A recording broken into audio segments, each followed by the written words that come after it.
Bonjour, bonsoir. Ça dépend à l'heure à laquelle vous allez nous suivre, chers internautes. Nous sommes toujours dans notre émission des ténèbres à la lumière. Moi, c'est votre humble serviteur, le pasteur Michael Baraka. Aujourd'hui, vous allez suivre le volume numéro 3 du témoignage du pasteur Léon Kassongo. Sans plus tarder, encore une fois de plus, je vais les laisser libres et vous pouvez suivre ces témoignages sans problème. Je passe le pasteur Léon. Bien-aimés dans le Seigneur, nous vous saluons au nom de notre Seigneur Jésus-Christ. Bonjour, bonsoir, selon l'heure à laquelle vous allez suivre cette émission.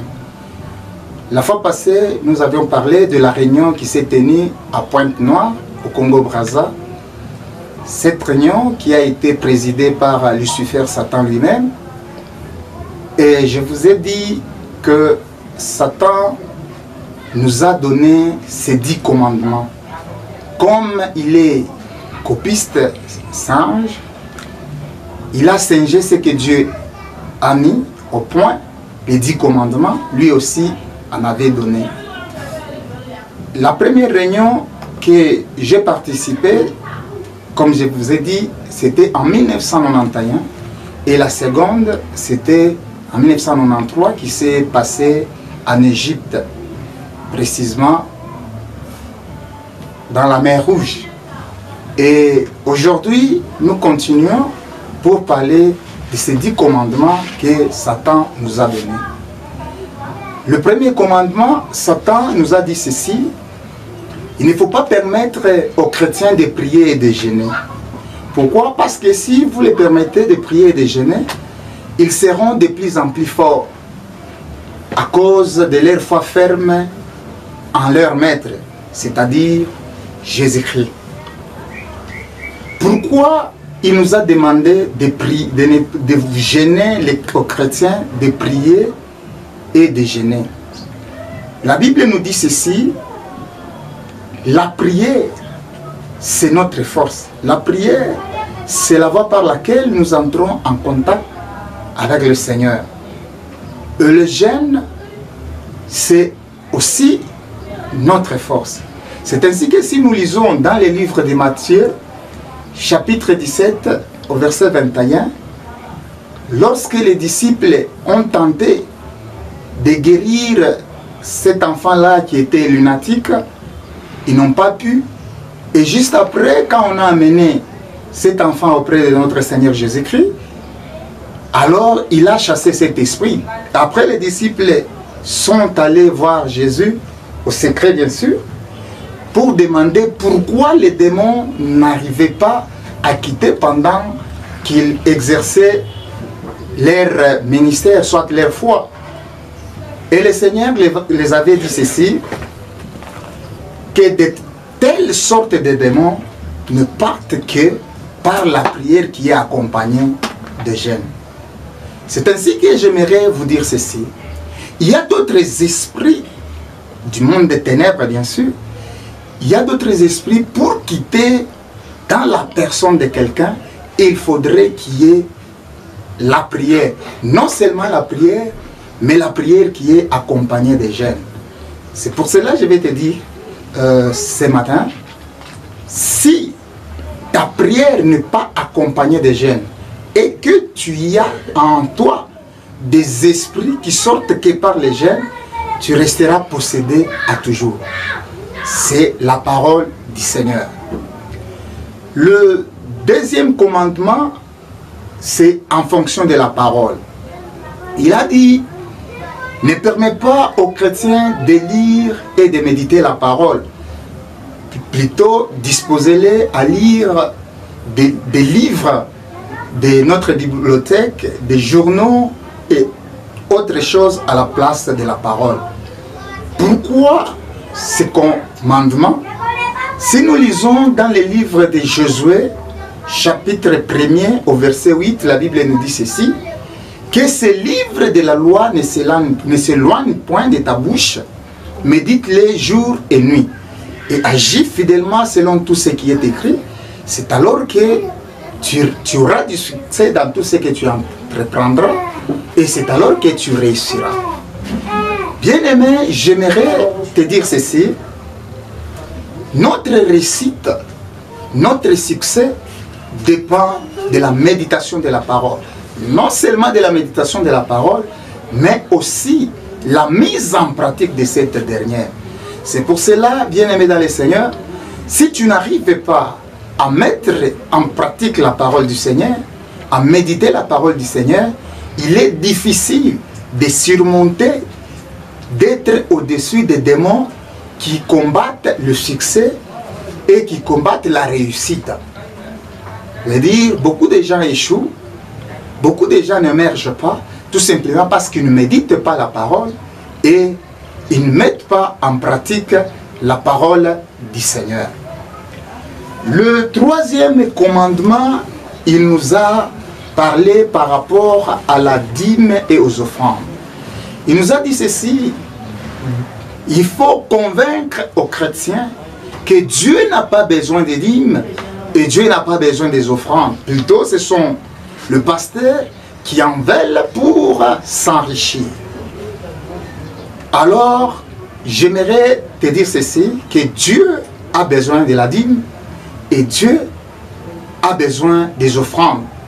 Pourquoi? Parce que c'est une institution, c'est un commandement. À ne pas donner la dîme, à ne pas donner les offrandes, automatiquement, on désobéit à la parole du Seigneur. Et une fois un désobéissant, devient une proie du diable.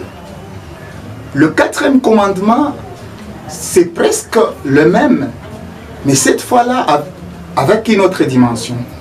Il nous a dit: ne permet pas aux chrétiens de donner la dîme, de donner les offrandes, pour qu'on puisse les captiver, qu'ils restent pauvres.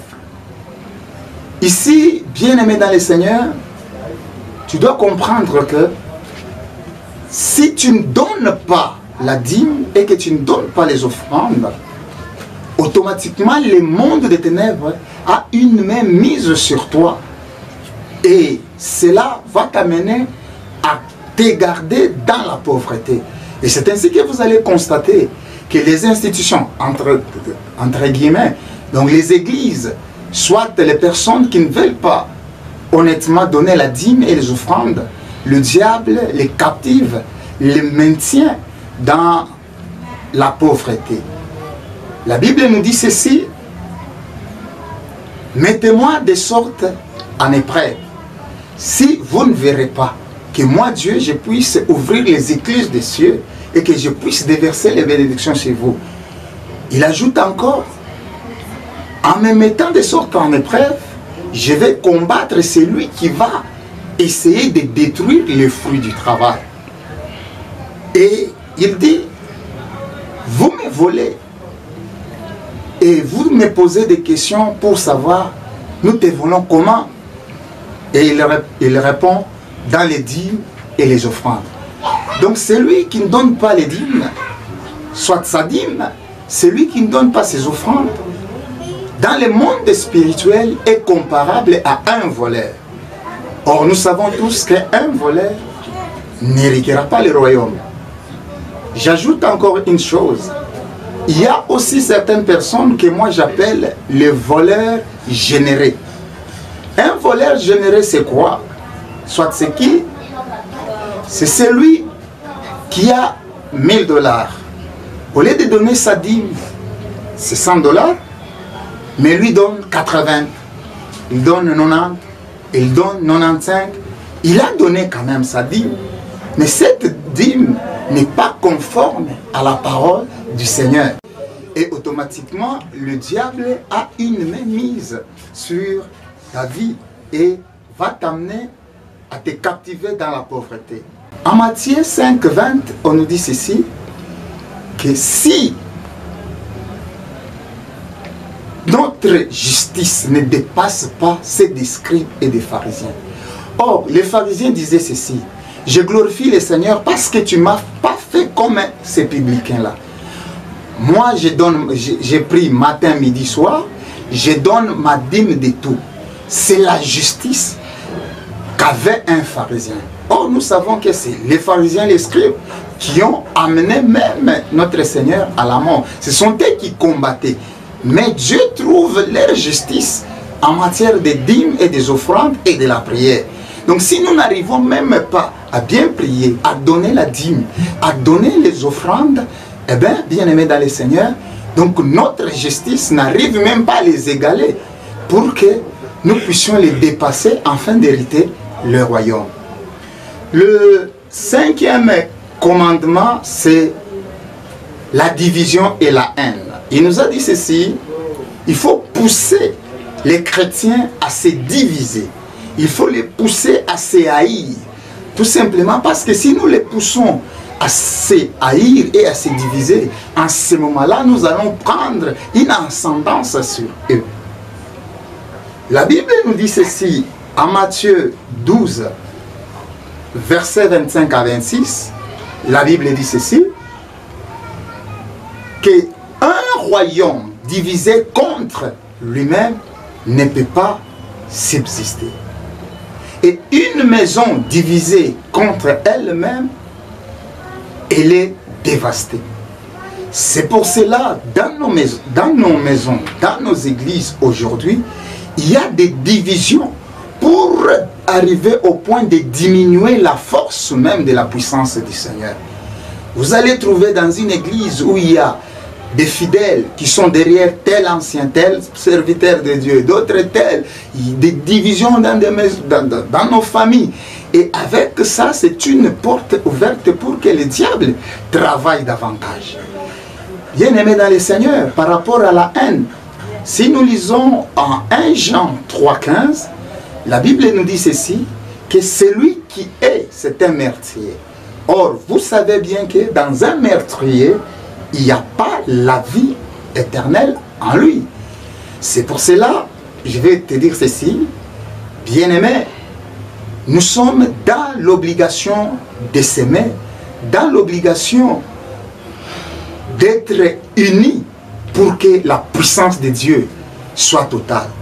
Aujourd'hui, nous avons une église qui est faible. Faible pourquoi? Parce que l'église est plongée dans des divisions, dans des haines impossibles. Alors, le monde des ténèbres prend l'ascendance.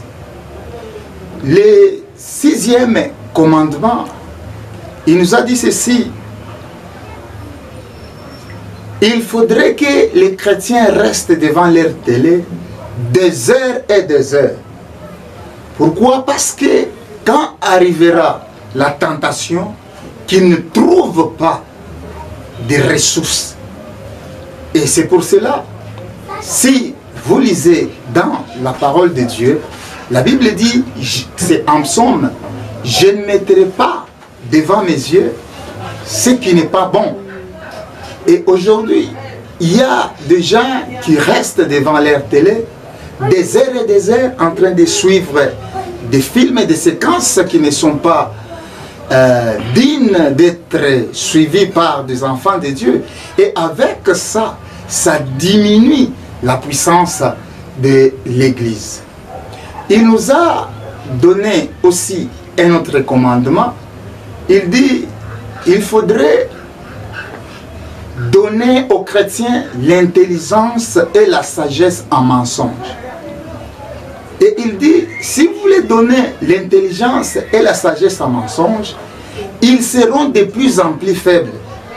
Et nous allons les gagner jusqu'à la cité des feux. Ici, j'aimerais souligner par ce commandement, Lucifer, Satan lui-même, a reconnu qu'il y a un étang de feu.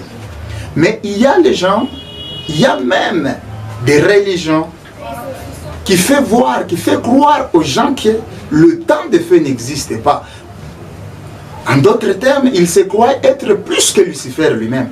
Puisque à cette réunion, Lucifer nous a dit clairement que le temps de feu existe et de pousser le chrétien à mentir, de pousser les chrétiens dans les mensonges pour qu'ils deviennent de plus en plus faibles afin qu'on puisse les amener jusqu'à la cité de feu. Bien-aimés dans le Seigneur, il y a même les gens qui mentent dans la présence de Dieu. Il y a même les gens qui mentent du haut de la chair. Il y a même les gens qui mentent dans la prière. On peut être dans, je donne un exemple, on peut se retrouver dans une prière et quelqu'un peut dormir dans la prière et une fois lui réveiller pour lui dire que tu étais endormi. Et ce dernier va dire non, je ne suis pas endormi, j'ai médité tout simplement. Mais en réalité, c'est un mensonge. Automatiquement, ça diminue même la puissance de cette prière. Tout simplement parce que le père de mensonges, soit le père des menteurs, c'est le diable. Là, nous sommes en Jean 8, 44. Là où la Bible dit, le père de mensonges, c'est le diable.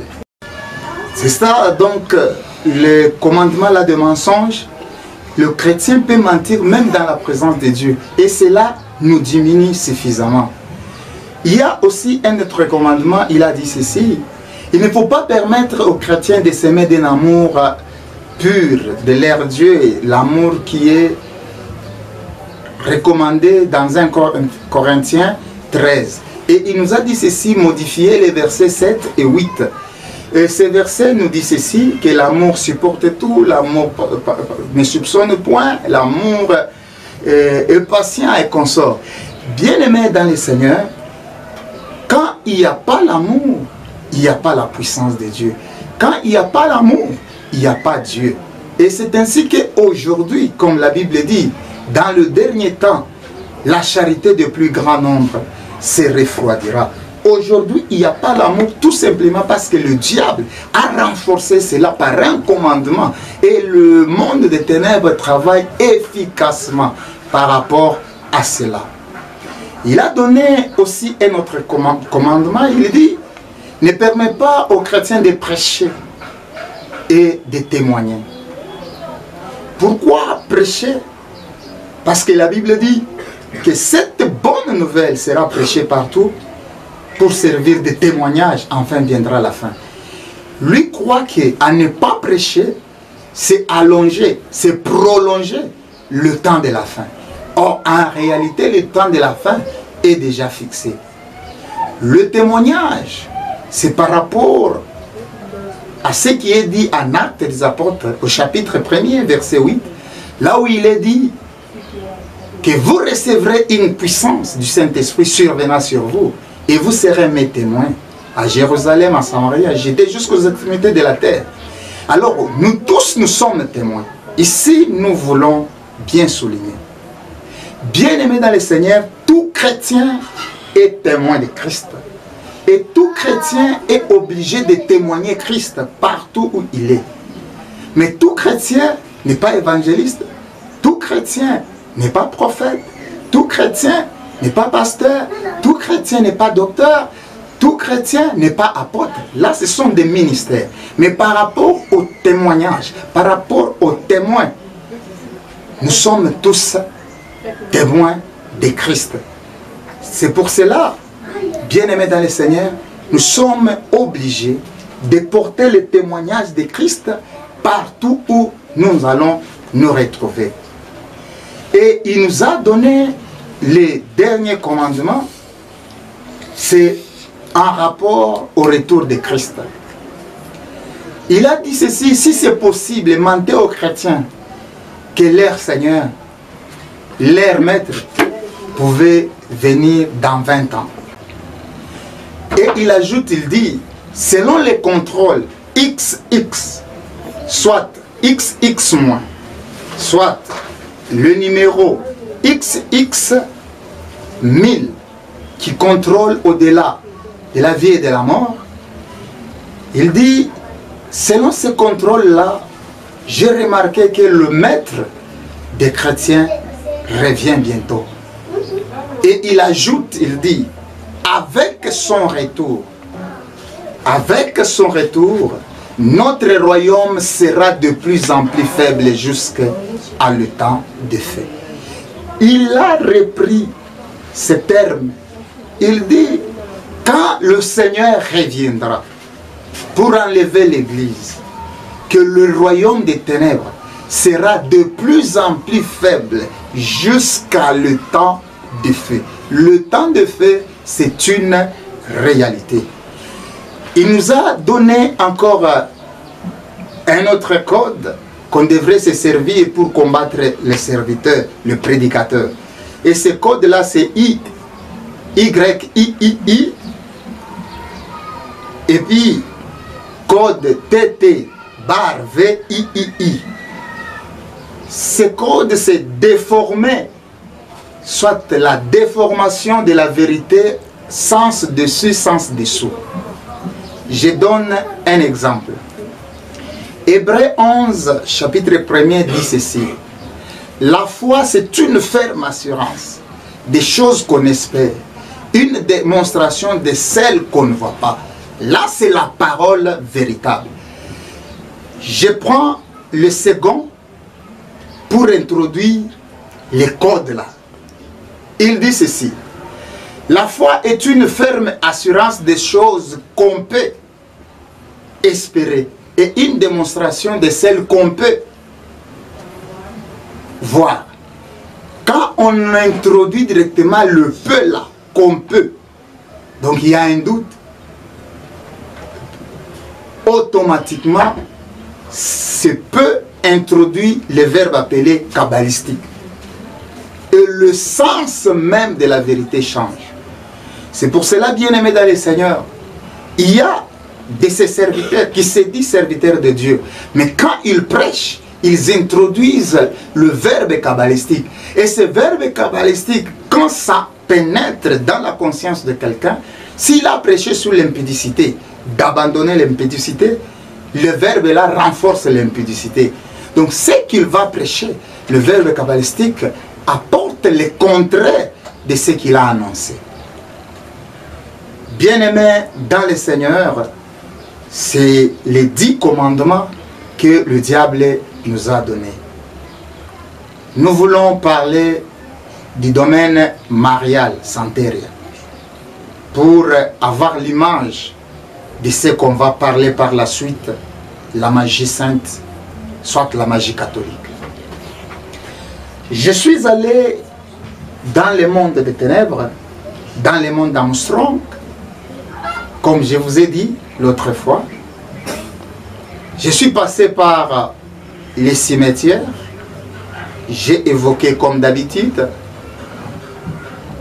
la muraille dimensionnelle s'est ouverte, je me suis introduit, je suis arrivé là où il y a Johnny Walker, j'ai passé Marie-Rose, je suis allé au domaine marial.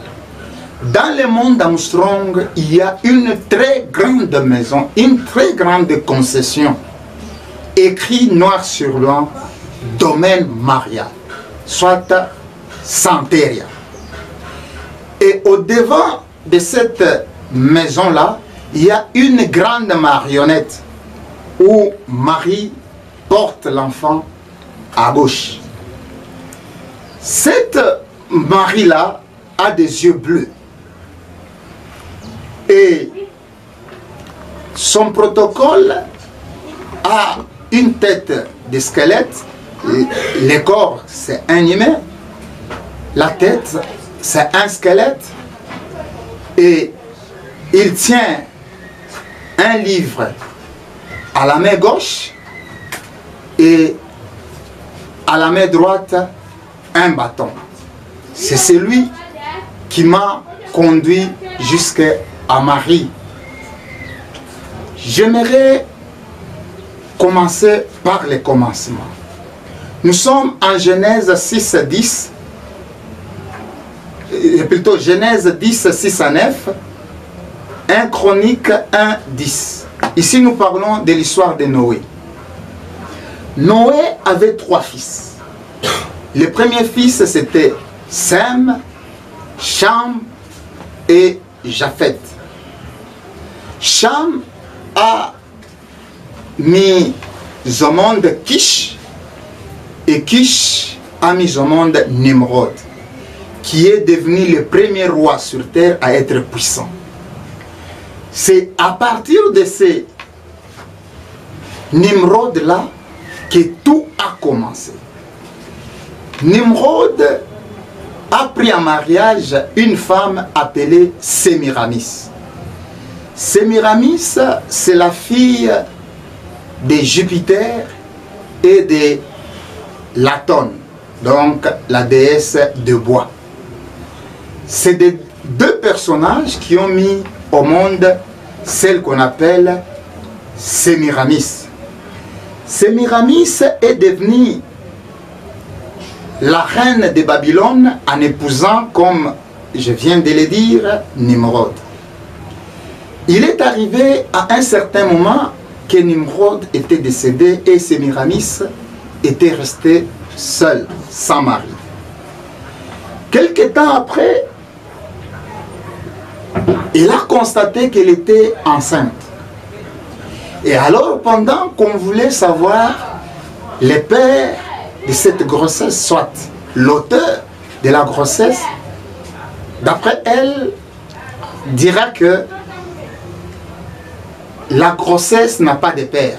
Et quand il a dit cela, c'est alors qu'on a dit, c'est son mari qui est Nimrod est revenu dans son ventre.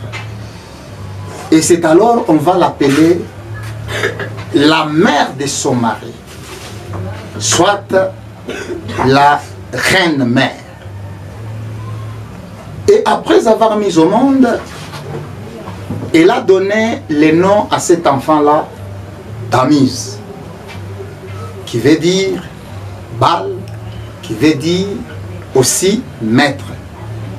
Satan s'est servi de ces trois personnages pour fonder une institution appelée religion, en d'autres termes, église entre guillemets, et cette institution est répandue partout au monde.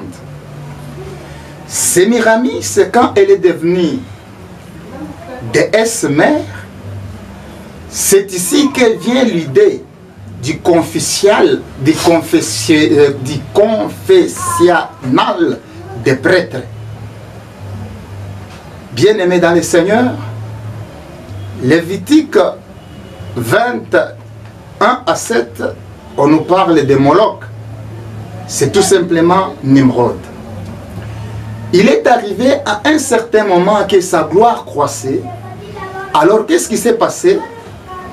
À chaque fois qu'on devrait l'adorer, qu'on devrait reconnaître sa suprématie, les femmes venaient avec les enfants vivants et jetaient dans le feu pendant qu'ils étaient assis sur son trône.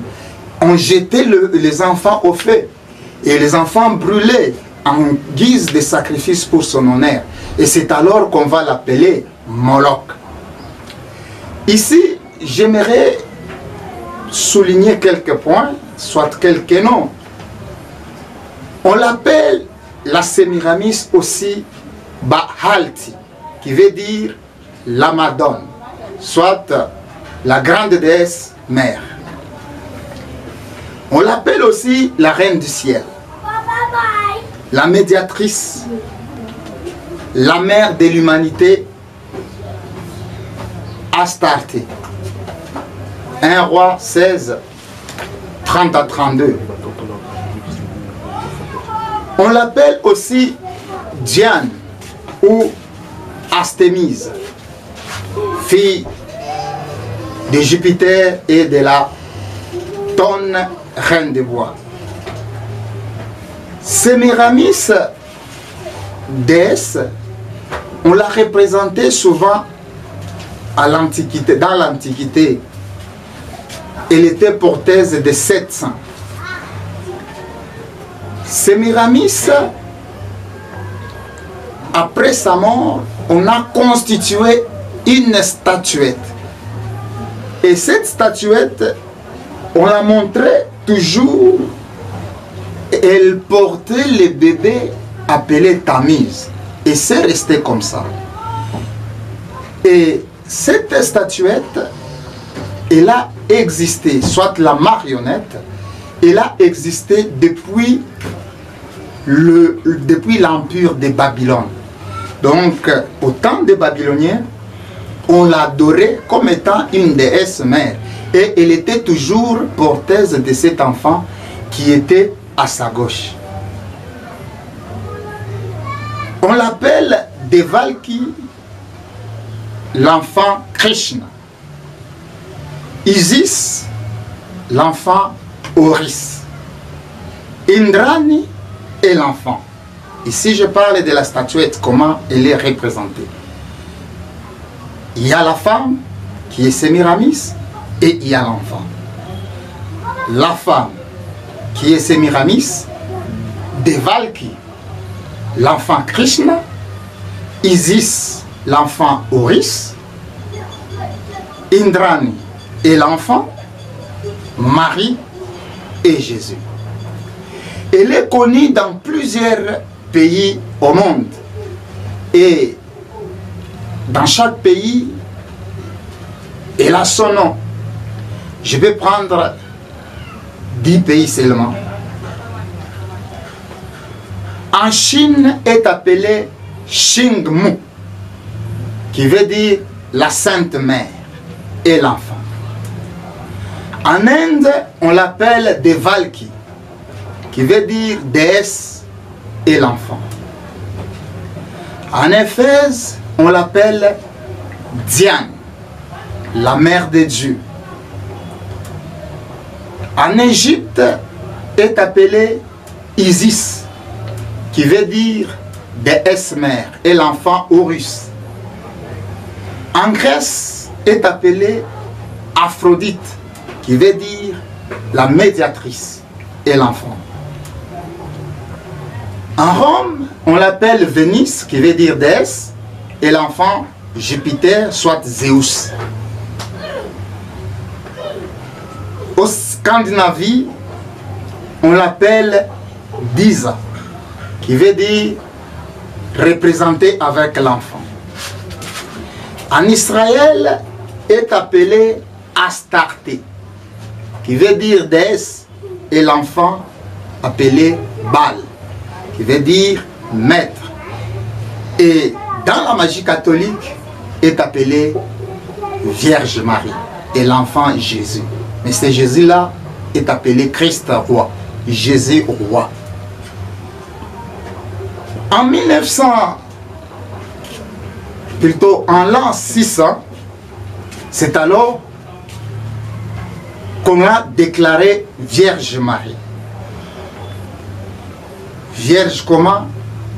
Puisque la vraie Marie, qu'elle a mis au monde notre Seigneur Jésus, après avoir mis au monde le Seigneur Jésus, supposons qu'elle est retournée vierge, parce que la grossesse était due à la puissance du Saint-Esprit. On suppose, après avoir mis au monde l'autre Seigneur Jésus-Christ, elle leur est devenue comme avant, c'est-à-dire vierge. Après, cette Marie-là qui est mère de Jésus, de notre Seigneur, a mis aussi au monde Jacques, Gide, et nous connaissons Siméon et d'autres enfants. Est-ce possible, après avoir mis au monde Gide, Jacques, Siméon et d'autres enfants, elle restera toujours vierge jusqu'à aujourd'hui pour qu'on puisse l'appeler vierge? Comprenez que c'est une puissance du monde des ténèbres, la Marie là, et la magie catholique. Et prochainement, nous allons entrer en détail par rapport à la magie catholique. Bien-aimé dans le Seigneur, arrivé en 1854, on va la proclamer l'Immaculée, soit l'Immaculée Conception de la Vierge Marie. Quand on utilise le terme Immaculée, c'est-à-dire elle est sans péché, sans tache. Or, si vous lisez dans la Bible 1 Pierre 2, verset 22, la Bible nous dit il n'y a qu'une seule personne en qui il n'y avait pas de fraude, c'est-à-dire Jésus-Christ de Nazareth. En dehors de notre Seigneur Jésus-Christ de Nazareth, personne est saint. Mais par la grâce, moyennant le sang de Jésus, Jésus nous justifiera. Parce que si nous ne sommes pas saints, nous n'entrerons pas au ciel.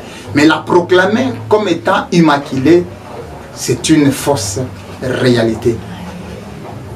En 1958, précisément le 15 au mois d'août, elle sera proclamée, soit on va dire l'Assomption de Marie, pour dire qu'elle a monté au ciel. Laisse-moi te dire ceci, Marie, mère de Jésus, jusque-là, elle n'est pas au ciel. Elle est là où il faut attendre pour qu'on puisse ensemble monter avec Christ. C'est pour cela que je vais te dire ceci, bien-aimé dans le Seigneur. Cette Marie qui est Sémiramis, qui est Diane, qui est Madone, qui est ce que les gens appellent Marie, mère de Jésus,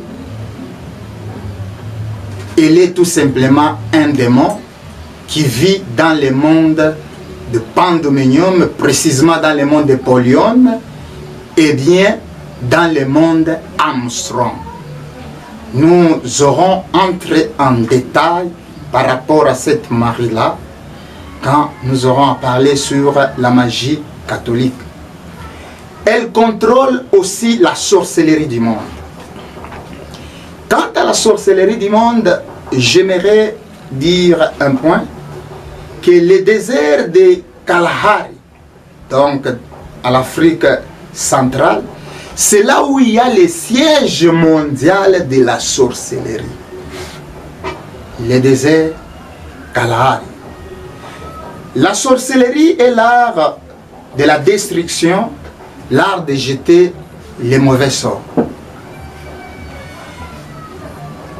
Une fois arrivé à 18 h, au désert de Kalahari, il y a un sifflet dont on va siffler à 18 h au désert de Kalahari. Tous les sorciers du monde, c'est à partir de ce moment-là qu'ils entrent en communication avec leur monde, c'est-à-dire le monde des sorciers. Bien-aimés dans le Seigneur, j'avais aussi le pouvoir de la sorcellerie. C'est pour cela que j'aimerais aujourd'hui qu'on puisse parler un peu sur la sorcellerie. Celui qui pratique la sorcellerie est appelé sorcier ou sorcière. Et celui qui est sorcier est censé d'avoir le pouvoir de destruction, le pouvoir de jeter les mauvais sorts aux gens. Et la sorcellerie se pratique sous forme de sortilèges, donc les sorts, jeter les sorts. Il y a un esprit appelé Vertelet, soit Verdelet. Cet esprit-là, il est prince.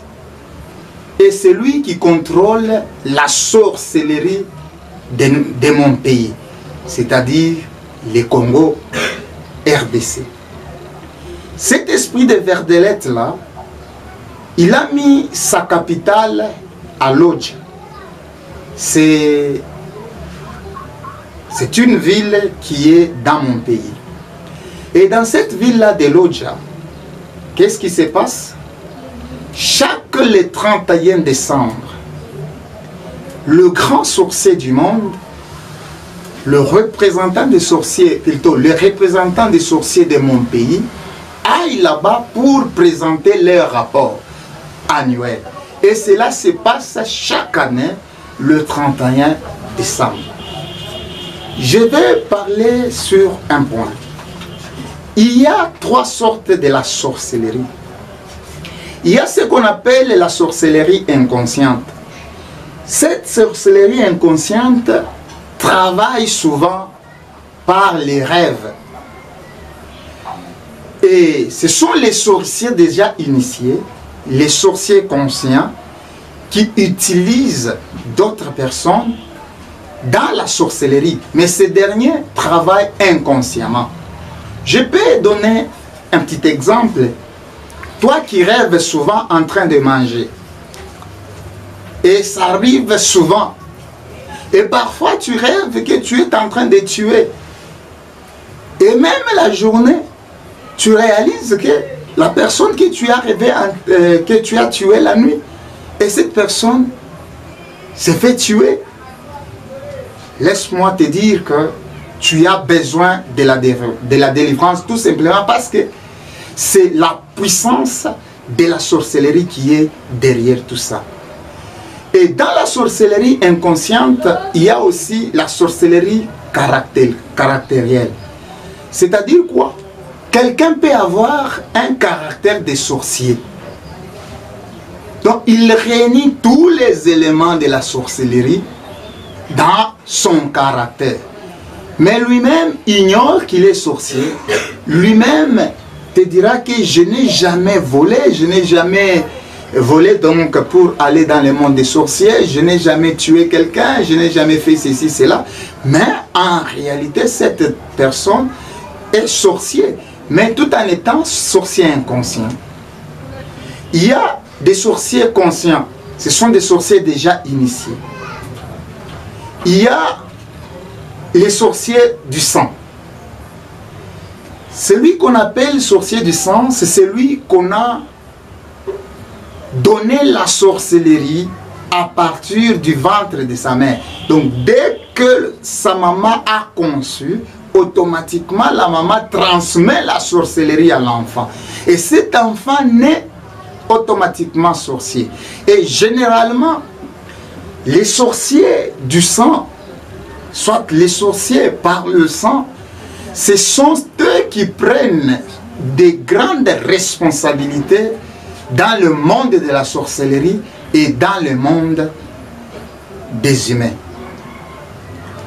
Je vais donner quelques signes pour comprendre, soit pour reconnaître un sorcier. Le premier signe, c'est l'amnésie, l'oubli. Tu peux avoir un enfant, à chaque fois que tu l'envoies un gobelet, l'enfant t'amène une assiette. Tu envoies un enfant t'acheter des bonbons, l'enfant achète du sucre. Tu envoies un enfant t'apporter des chaussures, l'enfant t'apporte les pantalons. Donc, l'enfant manifeste l'oubli extrême, ce qu'on appelle l'amnésie. C'est un signe aussi, je ne dis pas généralement, mais c'est un signe qui montre que cette personne a la sorcellerie. Il y a aussi l'épilepsie. Il y a l'épilepsie causée par des problèmes du corps, d'autres par la maladie. Et généralement,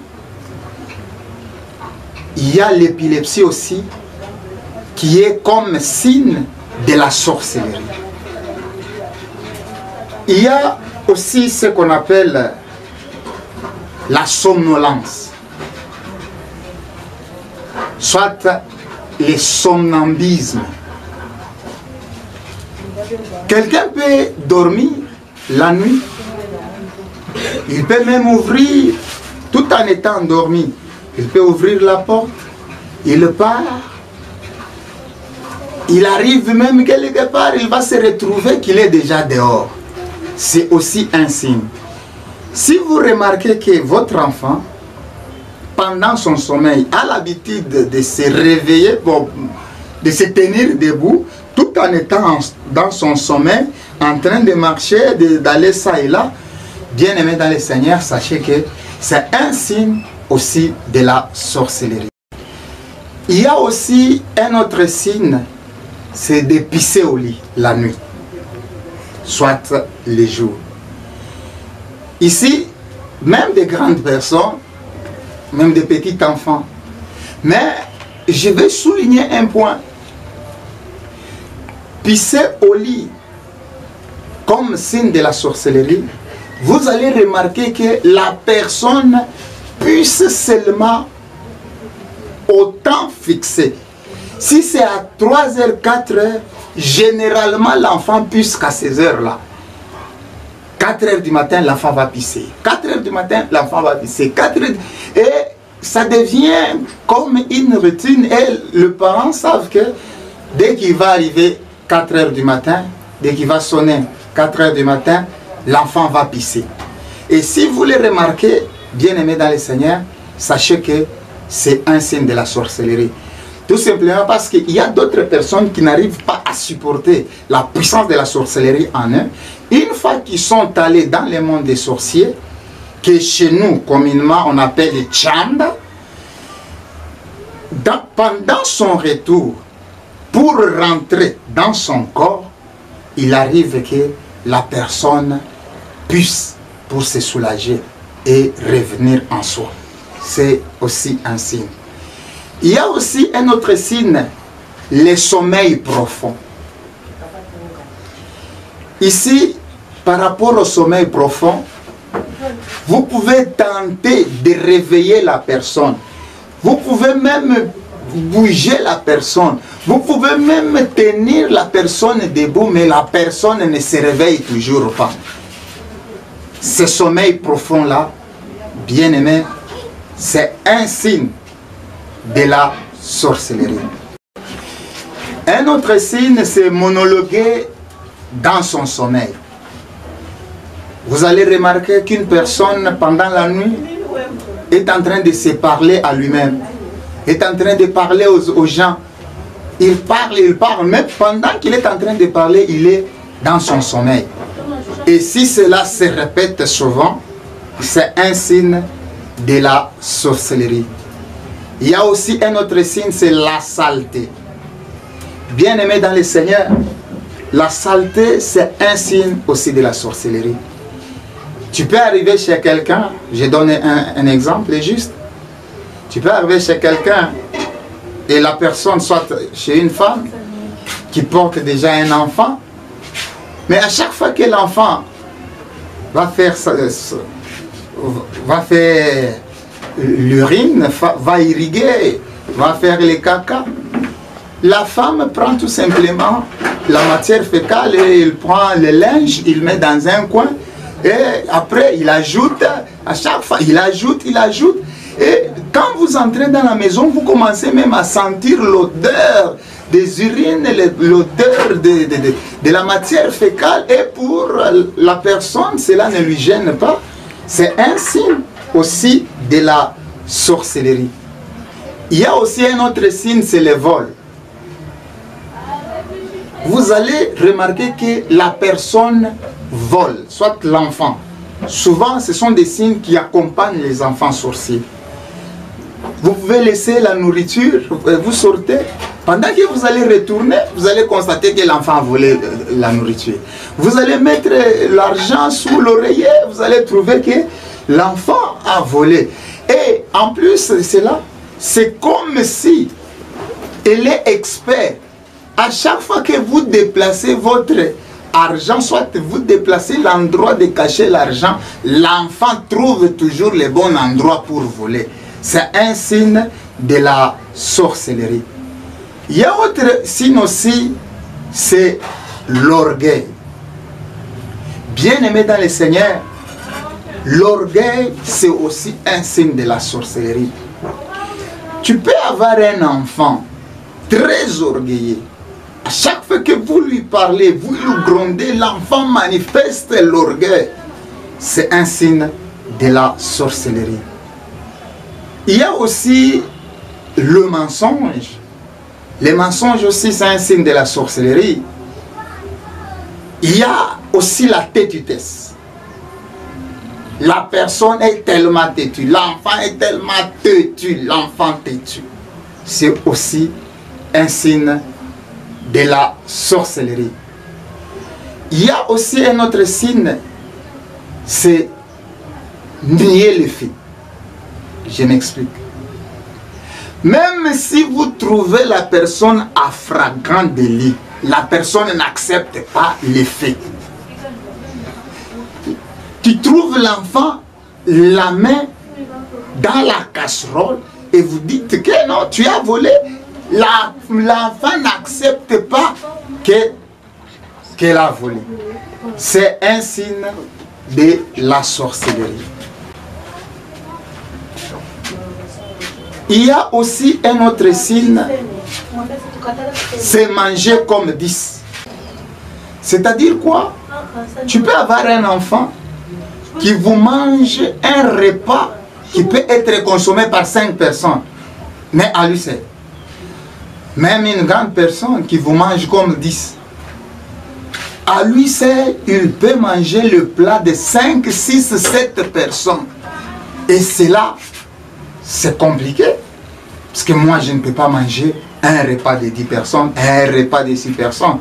Soit je ne peux pas manger un repas pour 10. Et c'est un signe de la sorcellerie. Chaque sorcier, soit sorcière, a une antenne. Et cette antenne lui permet d'entrer en communication avec son monde. Généralement, chez nous, ici, l'antenne, ce sont des arbres. Et vous allez remarquer que les sorciers vont planter un arbre dans sa parcelle. Et au travers de cet arbre-là, ça constitue déjà une antenne. Et tout sorcier a un drapeau. Et par l'antenne et les drapeaux, ça devient un signe pour montrer à d'autres personnes que dans cette parcelle-là, il y a les sorciers. Bien-aimés dans le Seigneur, les drapeaux, ça sert comme un point de repère aux sorciers, le drapeau. Comment garder la sorcellerie? Chez les femmes, on garde la sorcellerie dans le sang, le sein et dans les vagins. Quand la femme a la sorcellerie, pour cacher cette sorcellerie-là, la femme la cache dans le sang, soit dans le sein, soit dans les vagins, dans les corps génitaux. Pour l'homme, c'est dans le sang, dans la poitrine, dans les pieds et dans les aisselles. Les femmes aussi gardent la sorcellerie dans les aisselles. Nous voulons parler des 3 principes de la sorcellerie. La sorcellerie a 3 principes.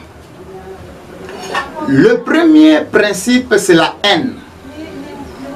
Tout sorcier doit avoir une haine terrible. Deuxième principe, c'est la ténacité. Si un sorcier lie quelqu'un, il le lie pour toujours. Ça serait difficile d'abandonner. C'est ainsi que je vais ici souligner un point. Quand un sorcier ensorcelle quelqu'un, ce dernier n'a plus le pouvoir d'enlever les sorts qu'il a jetés à la personne. Tout simplement, le dernier, soit ce dernier est lié à ce principe qui est la ténacité. Le troisième principe de la sorcellerie, c'est la destruction. Alors, la haine, la ténacité, la destruction, ce sont les 3 principes qui régissent tout sorcier et toute sorcière. Donc, ce sont ceux qui font que un sorcier puisse travailler sans pitié, puisse s'engager sans pitié. Bien-aimés dans le Seigneur, quand un sorcier jette un mauvais sort chez quelqu'un, les sorts n'entrent pas comme ça. Nous devons comprendre que toute personne a des cavités. La première cavité, d'abord la cavité c'est quoi? C'est juste un trou qui permet aux démons d'entrer, qui permettent aux maléfices d'entrer. La première cavité se trouve ici, sur la tête. C'est pour cela que je vais te dire, toi qui passes les jours toi qui passes le temps à chercher souvent les serviteurs, à chaque fois qu'on t'impose les mains, si ce serviteur-là a des puissances occultes, automatiquement il va vous posséder, vous envoûter au travers de la cavité. Ici sur les pommes, ici, les pommes de main, il y a aussi une cavité par laquelle le maléfice entre, la puissance des ténèbres. Alors la haine, la ténacité, la destruction, ce sont les trois principes qui régissent tout sorcier et toute sorcière. Donc ce sont ceux qui font que un sorcier puisse travailler sans pitié, puisse s'engager sans pitié.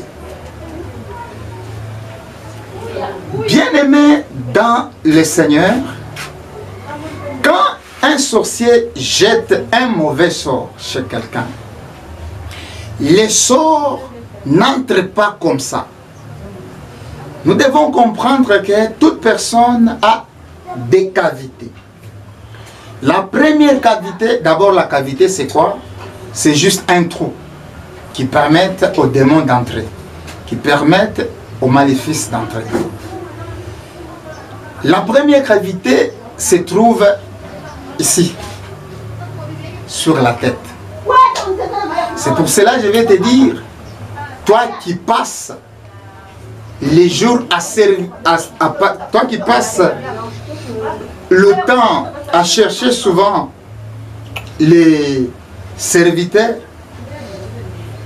à chaque fois qu'on t'impose les mains, si ce serviteur-là a des puissances occultes, automatiquement il va vous posséder, vous envoûter au travers de la cavité.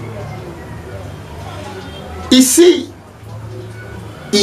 sur les pommes, ici, les pommes de main, il y a aussi une cavité par laquelle le maléfice entre, la puissance des ténèbres entre. Bien aimé dans le Seigneur, sous les pieds, il y a aussi une cavité. J'ai dit ceci pour me résumer. Le monde de la sorcellerie utilise, soit faire passer leur maléfice par des cavités. La première cavité, c'est sur la tête, sur les mains et sous les pieds. Toute personne a ce qu'on appelle aura, l'aura. C'est une lumière blanche ou bleue. Cette lumière, si elle est blanche ou bleue, il y a difficile que la puissance des ténèbres puisse pénétrer au travers la cavité. Et c'est ainsi que, avant de jeter un sort de maléfice chez quelqu'un, on évoquait d'abord l'esprit de quelqu'un. Bien aimé, la sorcellerie travaille par l'accusation. C'est la seule voie par laquelle les sorciers arrivent à envoûter, à séduire, à posséder, à tuer, à faire tout ce qu'ils veulent. Et je faisais comment? Si je vais jeter les mauvais sorts à quelqu'un, j'attendais à 18 h. Une fois arrivé à 18 h, je faisais un cercle. Et pendant que je vais faire ce cercle-là, je vais faire un petit trou. Par ce trou, je vais prendre un petit papier que je vais écrire le nom de la personne que je vais jeter les mauvais sorts. Et avant d'enterrer ce papier-là, je vais commencer à accuser la personne. Il est ceci, il fait ceci, il fait cela. Quand bien même c'est vrai, quand bien même c'est faux, il faut passer par l'accusation. Et une fois l'accusé, je vais maintenant prendre ce petit papier-là, je vais l'enterrer au centre de ce cercle. Le cercle-là, c'est le pentacle. Quand nous aurons entrer précisément dans la magie, c'est alors que nous allons parler sur les pentacles et sur les pentagrammes. Alors, je vais enterrer, après avoir enterré, je vais faire un croix, qu'on appelle la croix des éléments. La croix aussi c'est un pentacle, la croix aussi c'est une puissance. C'est ainsi que, bien aimé dans le Seigneur, je n'encourage pas les églises qui mettent la croix, soit le signe de la croix, sur leurs églises, parce que la croix a un sens diabolique. Bien sûr, notre Seigneur est mort à la croix, mais il ne nous est pas demandé de mettre la croix, parce que Exode nous interdit de faire une quelconque représentation, des choses en haut, des choses en bas, pour dire que ça, non, ce n'est pas bon. Toi qui as mis la croix sur ton église, bien-aimé dans le Seigneur, il serait mieux de l'enlever, puisque ça ne représente rien, si ce n'est un pentacle par lequel les gens qui entrent dans l'église peuvent se servir pour évoquer et pour travailler. Bien-aimé dans le Seigneur, pendant que j'acquisais la personne, j'attendais maintenant l'heure où on devrait aller dans le monde des ténèbres. J'ai dit ceci, à 18 h, il y a un sifflet qui provient à partir du désert de Kalahari. Et ce sifflet est entendu, soit écouté par tout celui qu'on appelle sorcier ou sorcière, partout dans le monde. Et à 18 h là, tout sorcier et sorcière entre en contact avec son monde à lui. Et je vous ai dit, ici je souligne, les sorciers ne vont pas dans le monde des Pandominions. J'ai dit que le monde des Pandominions est constitué de 3 grands mondes, c'est-à-dire le monde de Tartarus, qui se trouve au niveau supérieur, c'est-à-dire au ciel. Et il y a aussi le niveau de Polion et le niveau astral, le monde astral. Mais eux ne vont pas ni dans le monde de Tartarus, ni dans le monde de Polion, encore moins dans le monde astral. Et ils vont dans le monde des sorciers. Et ce monde des sorciers, c'est un monde imaginaire, un monde mental. Le diable les limite juste sur le plan mental. C'est-à-dire, ils peuvent utiliser un marché qui devient leur monde. Ils peuvent utiliser en dessous d'un grand arbre qui devient leur monde des sorciers. Et arrivé à 22 h, 23 h, les sorciers commencent à quitter leur corps pour aller dans le monde, dans leur monde. Les sorciers n'y vont pas avec leur corps, ils laissent leur corps. Ici, j'aimerais souligner quelque chose. Bien-aimés dans le Seigneur, pendant que les sorciers vont dans leur monde, tout en laissant leur corps, vous allez constater, une fois que vous vous réveillez et que vous voulez lui réveiller, vous allez fournir beaucoup d'efforts et la personne ne se réveille toujours pas, tout simplement parce que la personne a laissé juste le corps et la personne est allée dans son monde à lui. Et c'est ainsi que j'allais à partir de 22 h à 23 h. Chaque sorcier doit obligatoirement. Ici, j'aimerais encore ajouter quelque chose. Dans le monde des sorciers, dans le monde de la sorcellerie, il n'y a pas des absences. Quand bien même tu es malade, tu dois y aller. Qu'il pleuve, qu'il neige, tu dois y aller. C'est obligatoirement à l'heure fixée, tu dois te retrouver dans ton monde à toi. Et une fois arrivé dans le monde des sorciers, qu'est-ce qu'on faisait? Je parle de là où j'allais pour jeter les mauvais sorts aux gens. On mettait une casserole sur le feu. Et dans cette grande casserole, on y mettait du sang. Il y avait du sang et on mettait le feu. Et pendant que on voulait ensorceler, on contournait le feu. Et cependant, la casserole qui contenait le sang était sur le feu en train de bouillir. Et à chaque fois qu'on contournait, j'ai récité le nom de la personne que je voulais jeter les mauvais sorts. Et pendant que j'ai récité son nom, et j'accusais et j'ai prononcé même les sorts. Maintenant, avant de jeter les mauvais sorts, on évoquait l'esprit de la personne. Et une fois l'esprit de la personne qui était apparu dans ces grandes casseroles-là, c'est alors que j'ai commencé à jeter les sorts. Toi, tu ne vas pas prospérer. Toi, tu ne vas pas être marié. Tu ne vas pas faire ceci. Tu ne vas pas faire ceci. Je te jette la maladie. Je te lie. Et il arrivait aussi à une dimension que je pouvais prendre même une tige de balai, soit une tige d'allumette, et je prenais une file. Ici, chez nous, on a l'habitude de tresser aussi les cheveux moyennant ces fils-là. Et je prenais cette file-là, pendant que je nouais la file sur la tige de balai ou la tige d'allumette, et je prononçais que toi, tel, je suis en train de te ligoter. Tu vas mourir dans 6 mois. Je te jette le mauvais sort. Si c'est la maladie, je te jette la maladie du ventre. Et cette maladie va t'amener jusqu'à la mort. Et la durée de cette maladie, ça sera 3 ans ou 4 ans, 6 mois. Tout dépendra du temps que je vais t'apporter.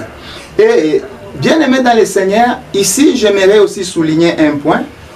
Il y a d'autres personnes qu'on mangeait dans ce monde-là, puisque dans le monde de la sorcellerie, on mangeait que la chair humaine. Mais on ne la mangeait pas brute comme ça, c'est-à-dire comme étant chair. Non. On transformait la personne dans la forme qu'on voudra. Si on veut te manger comme chèvre, on va te transformer comme une chèvre. Si on veut te manger comme un porc, on va te transformer comme un porc. Et la personne qui sacrifiait la personne, c'était lui qui était le premier à boire du sang. Ce n'est pas tout sorcier qui prenait le sang de la personne sacrifiée. Donc il y avait juste le chef et la personne qui a sacrifié.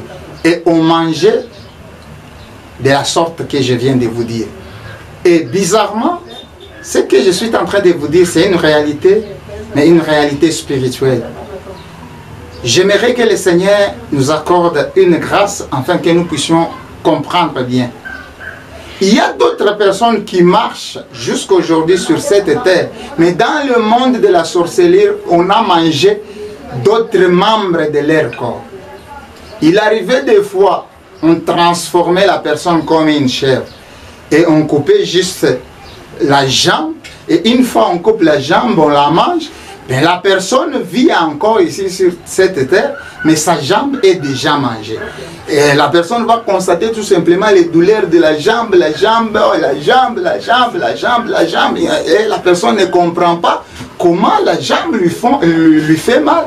Mais c'est tout simplement que la jambe est déjà consommée par les sorciers.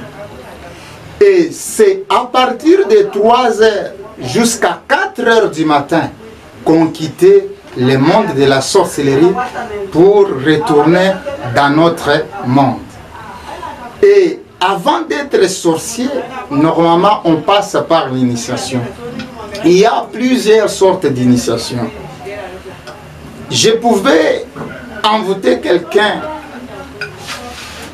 par la sorcellerie, soit amener quelqu'un à être sorcier au travers juste d'un don. Moyennant une chemise, je peux donner à quelqu'un la sorcellerie. Voire même une lettre.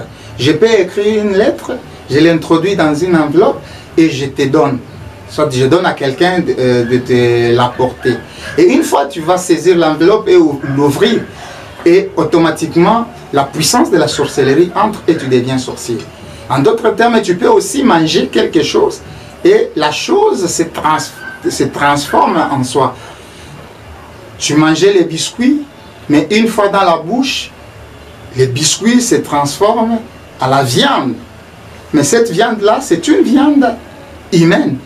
Et automatiquement, la personne devient sorcier. Et une fois devenir sorcier, la personne doit passer par la formation. Et après la formation, c'est alors qu'on va donner le travail à ces derniers. Il y a les sorciers. Leur travail, c'est seulement le pilotage.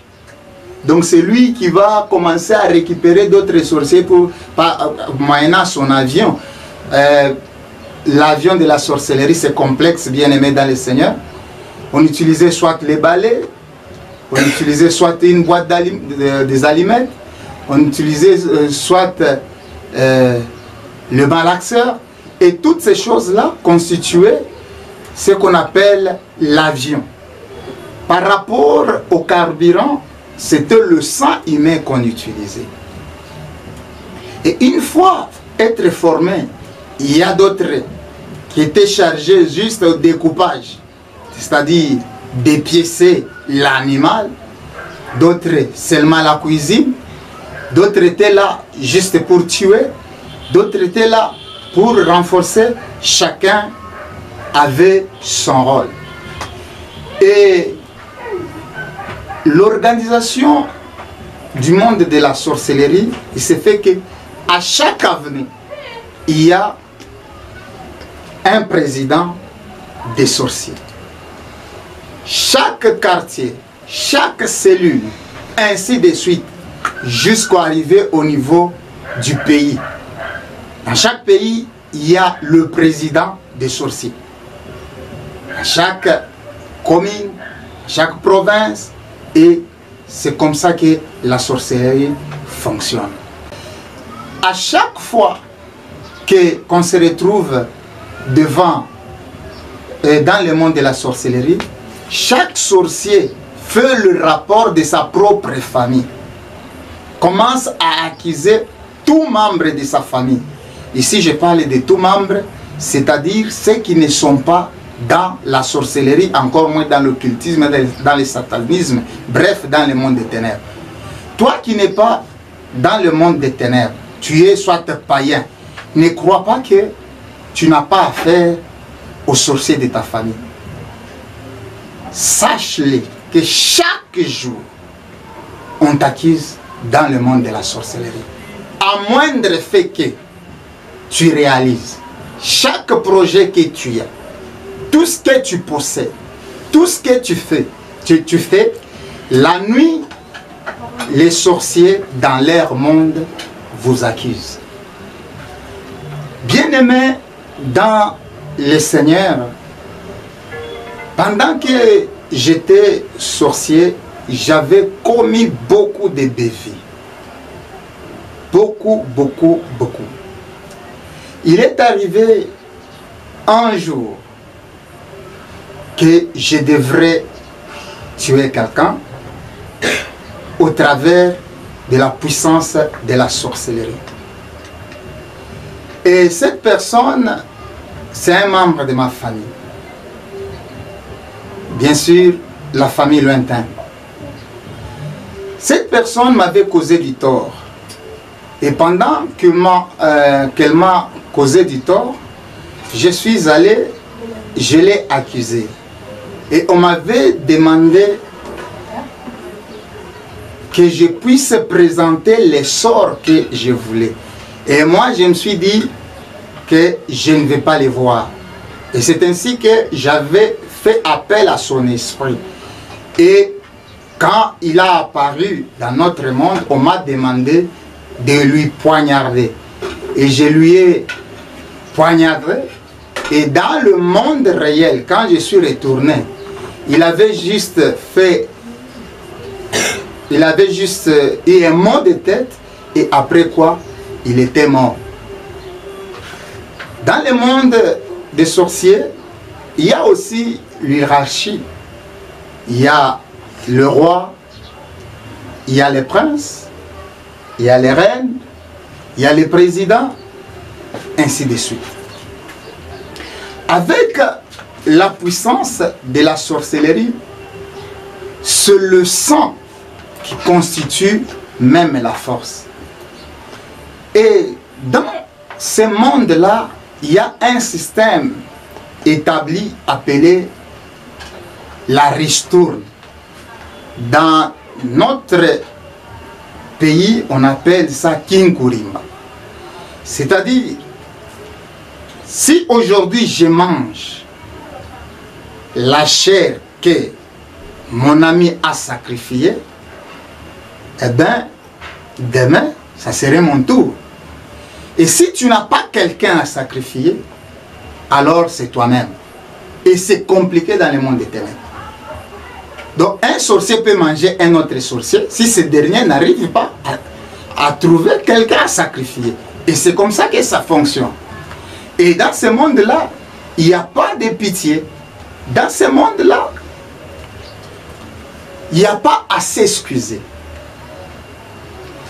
Avec cette puissance, j'avais un esprit appelé Sheila. Cet esprit-là, je l'utilisais souvent dans des hôpitaux, les maternités. Chère maman, suis ce que je vais dire. Dans des maternités, il y a des sorciers. Leur rôle, c'est quoi? Quand l'enfant naît, j'évoquais cet esprit-là de Sheila pour sceller l'enfant. Dès que l'enfant est bébé, je scellais les enfants par la marque de la sorcellerie.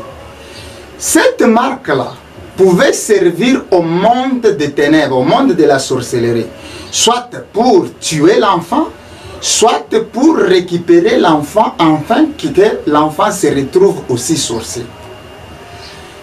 Des deux, j'ai utilisé cet esprit de cela pour récupérer le sang. Une fois que la maman accouche, il y a le sang. Il y a une perte de sang là-bas. Et à chaque fois, on coupe les cordons ombilicaux ou l'ombilic, il y a le sang qui se perd. Et c'est ce sang-là qu'on récupérait pour forger un caractère sorcellerique à l'enfant. C'est pour cela, bien aimé, avant d'aller même s'accoucher, ou avant d'aller à la maternité pour s'accoucher, il serait bien de recommander ce processus-là entre les mains du Seigneur. Et une fois l'enfant naît, il faudrait aussi recommander l'enfant entre les mains du Seigneur. Puisque souvent c'est la base et la source des liens des enfants.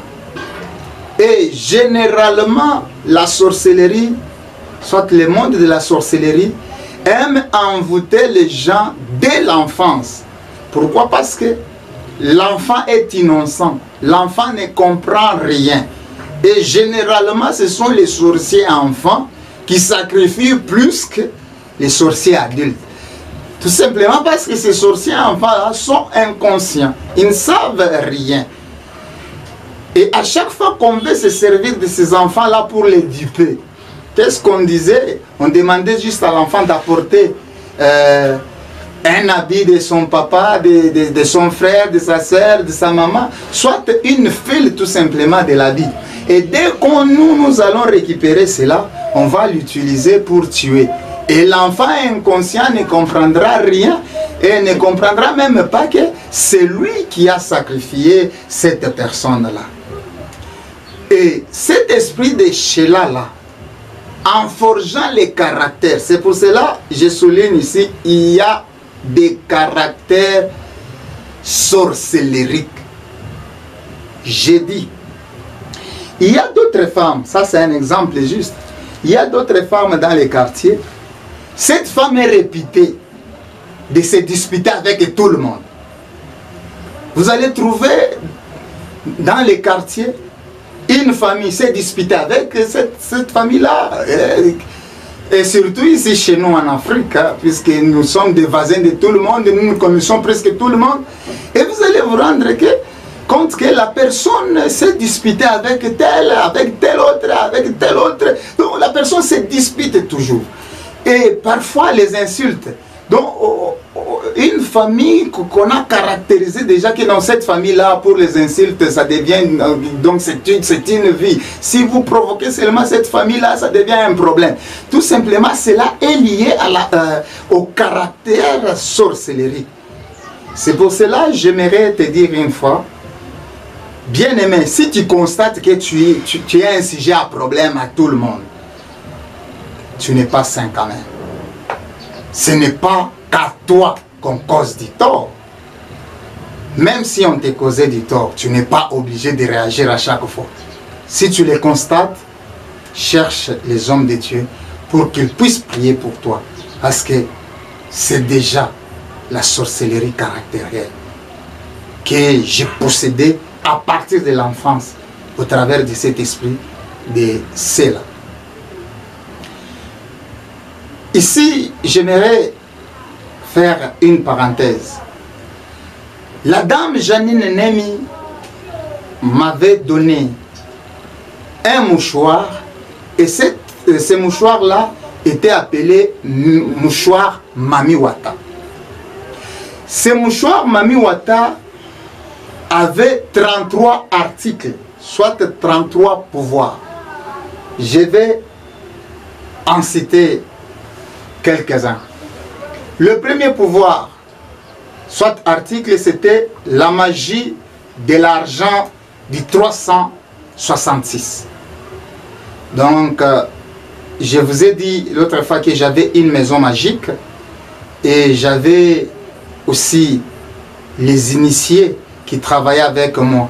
Et à chaque fois que les gens venaient pour chercher les pouvoirs, ces mouchoirs m'aidaient à leur donner le pouvoir. Par exemple, l'argent, il y a des articles.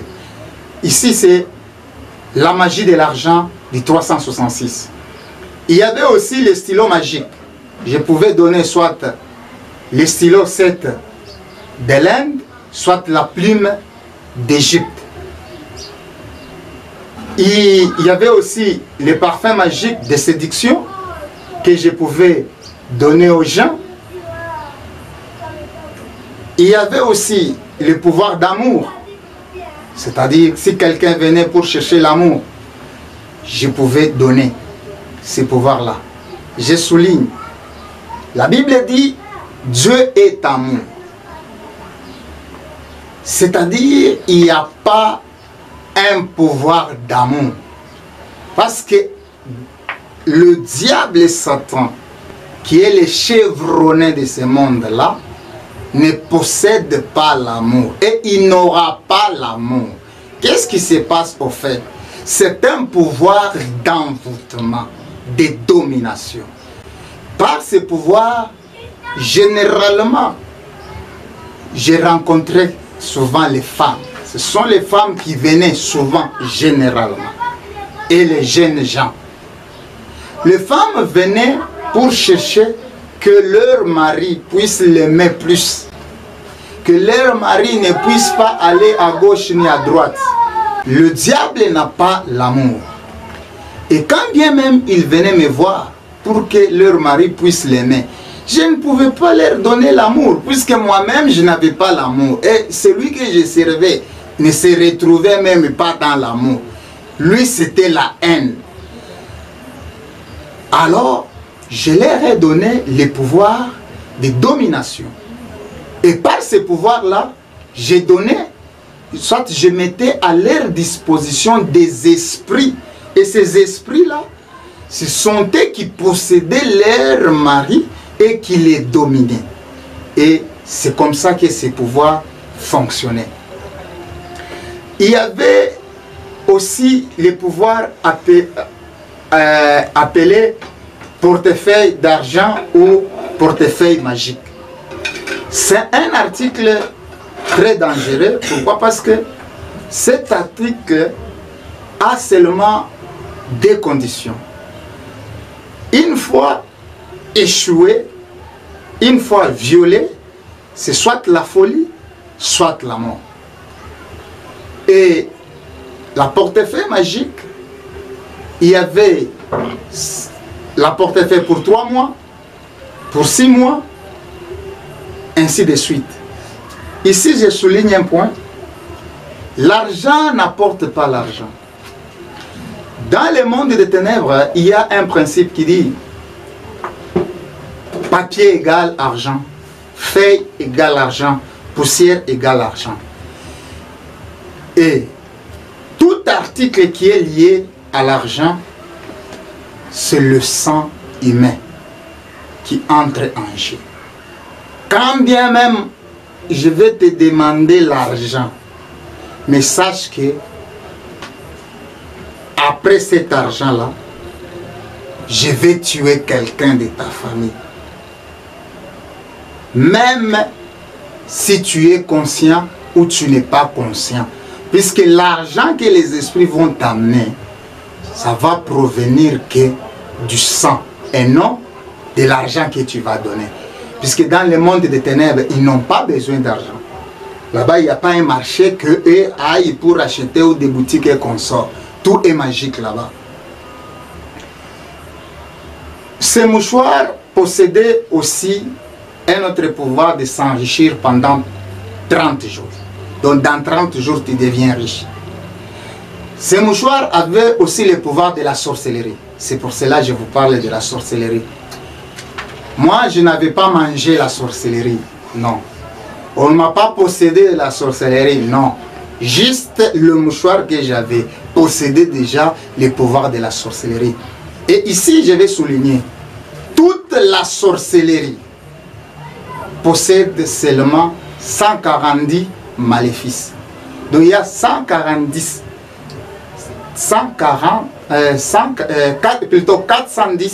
maléfices. Quelle que soit la sorcellerie de l'Égypte, des Chinois,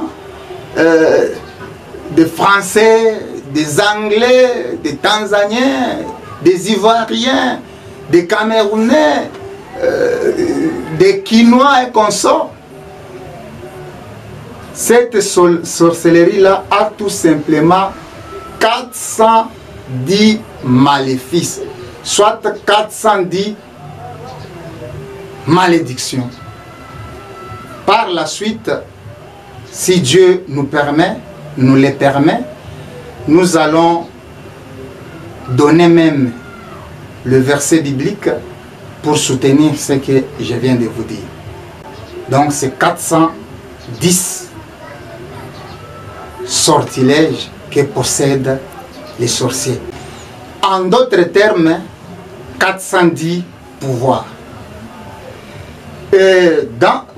Ces mouchoirs-là possédaient aussi un pouvoir appelé tous travaux occultes. Donc moyennant ces mouchoirs, je pouvais accomplir tout travaux qui est appelé occulte. Et ces mouchoirs avaient aussi un autre pouvoir appelé la valise mystique multiplicateur d'argent. Donc cette valise-là pouvait multiplier l'argent. Je ferme la parenthèse. Dans le monde de la sorcellerie, il y a aussi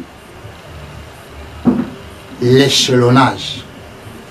Mais avant de monter, on monte en fonction des sacrifices. Dans la sorcellerie, on ne monte pas parce que tu as traîné dans le monde de la sorcellerie. On ne monte pas parce que tu es sympathisant du chef qui dirige les clubs de la sorcellerie.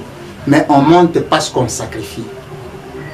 Et à chaque fois qu'on sacrifie, les ossements des gens que tu sacrifies, ce sont ceux qu'on va se servir pour te faire une chaise.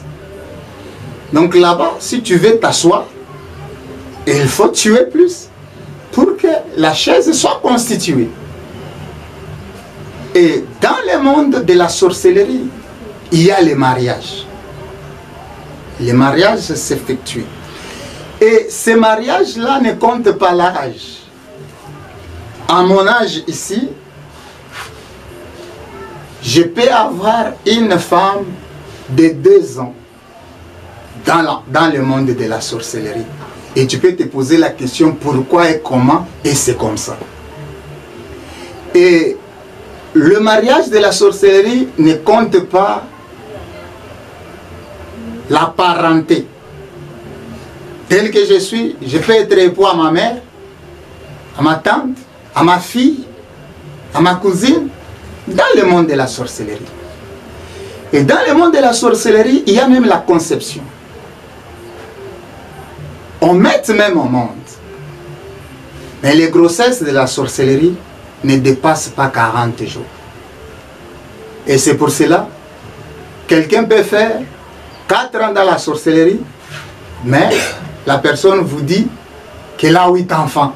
Et vous allez vous poser la question de savoir comment la personne a fait 4 ans, mais elle se retrouve avec 9 enfants.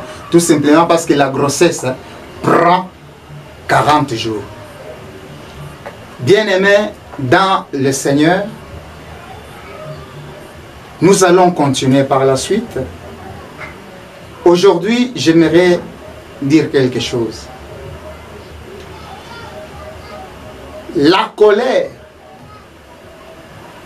c'est une source très efficace pour que les soucis puissent s'introduire dans ta vie. C'est pour cela que la Bible dit, si vous vous mettez en colère, que cette colère-là n'arrive pas même au-delà du coucher du soleil. Mais il arrive même que le chrétien dorme sous leur colère. Et une fois tu es chrétien, tu dors sous la colère, ces jours-là, les sorciers ont le droit de jeter un sort sur ta vie. Tout simplement parce que Dieu est fidèle. Dans l'accusation, qu'est-ce qui va se passer? Je vais dire ceci. Seigneur, ta parole dit qu'une fois que la personne est dans la colère, que cette colère-là ne lui amène pas à pécher.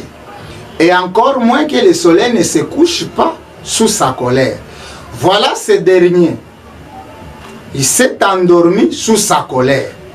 Alors, je vous demande la permission du fait que tu es fidèle à ta parole, que je puisse lui jeter la maladie. Comme notre Seigneur est impuissant à une chose, ici, je vais te révolter. Je sers un Dieu puissant, un Dieu capable, un Dieu tout-puissant, un Dieu qui est le maître de tout esprit, c'est-à-dire le maître même de Satan, puisque Satan est esprit. Un Dieu qui dit non et la chose arrive. Un Dieu qui appelle à l'existence les choses qui n'existent pas. Un Dieu qui retire de la poussière les pauvres et les fait asseoir parmi les grands. Un Dieu qui n'échoue pas. Mais notre Dieu, il se trouve incapable sur une chose. Donc notre Dieu n'agit pas au-delà de sa parole. Notre Dieu agit que dans sa parole. Et si toi tu dors sous la colère, eh bien, nous allons tout simplement rappeler à Dieu fidèle que toi tu as dit que si quelqu'un est en colère, qu'il ne dort pas sous sa colère. Et une fois il est sous sa colère, nous on demandait la permission. Et comme Dieu ne peut pas aller au-delà de sa parole, et Dieu vous lâche.